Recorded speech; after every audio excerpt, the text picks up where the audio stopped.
اور ہم نے تمہیں پیدا کیا، پھر تمہاری صورت بنائی، پھر فرشتوں سے کہا کہ آدم کو سجدہ کرو، چنانچہ سب نے سجدہ کیا سوائے ابلیس کے، وہ سجدہ کرنے والوں میں شامل نہ ہوا۔ اللہ نے کہا، جب میں نے تجھے حکم دے دیا تھا تو تجھے سجدہ کرنے سے کس چیز نے روکا؟ وہ بولا، میں اس سے بہتر ہوں، تو نے مجھے آگ سے پیدا کیا اور اس کو مٹی سے پیدا کیا۔ اللہ نے کہا، اچھا تو یہاں سے نیچے اتر، کیونکہ تجھے یہ حق نہیں پہنچتا کہ یہاں تکبر کرے، اب نکل جا، یقیناً تو ذلیلوں میں سے ہے۔ اس نے کہا، مجھے اس دن تک زندہ رہنے کی مہلت دے دے جس دن لوگوں کو قبروں سے زندہ کر کے اٹھایا جائے گا۔ اللہ نے فرمایا، تجھے مہلت دی گئی۔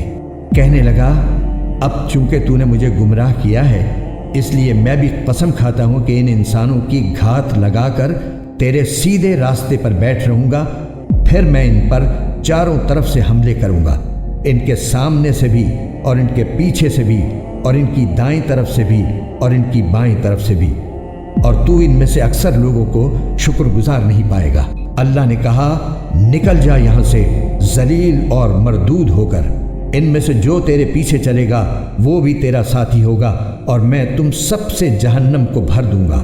اور اے آدم، تم اور تمہاری بیوی دونوں جنت میں رہو اور جہاں سے جو چیز چاہو کھاؤ، البتہ اس خاص درخت کے قریب بھی مت پھٹکنا، ورنہ تم زیادتی کرنے والوں میں شامل ہو جاؤ گے۔ پھر ہوا یہ کہ شیطان نے ان دونوں کے دل میں وسوسہ ڈالا تاکہ ان کی شرم کی جگہیں جو ان سے چھپائی گئی تھی ایک دوسرے کے سامنے کھول دے۔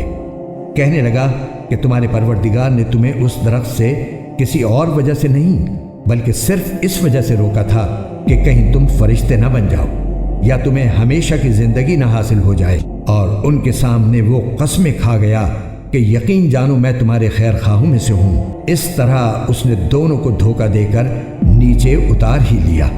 چنانچہ جب دونوں نے اس درخت کا مزہ چکھا تو ان دونوں کی شرم کی جگہیں ایک دوسرے پر کھل گئیں، اور وہ جنت کے کچھ پتے جوڑ جوڑ کر اپنے بدن پر چپکانے لگے۔ اور ان کے پروردگار نے انہیں آواز دی کہ کیا میں نے تم دونوں کو اس درخت سے روکا نہیں تھا؟ اور تم سے یہ نہیں کہا تھا کہ شیطان تم دونوں کا کھلا دشمن ہے؟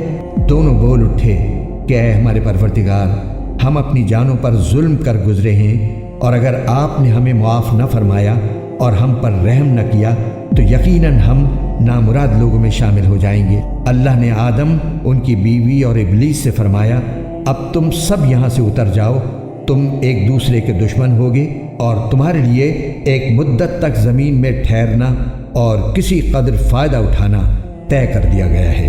فرمایا کہ اسی زمین میں تم جیو گے اور اسی میں تمہیں موت آئے گی اور اسی سے تمہیں دوبارہ زندہ کر کے نکالا جائے گا۔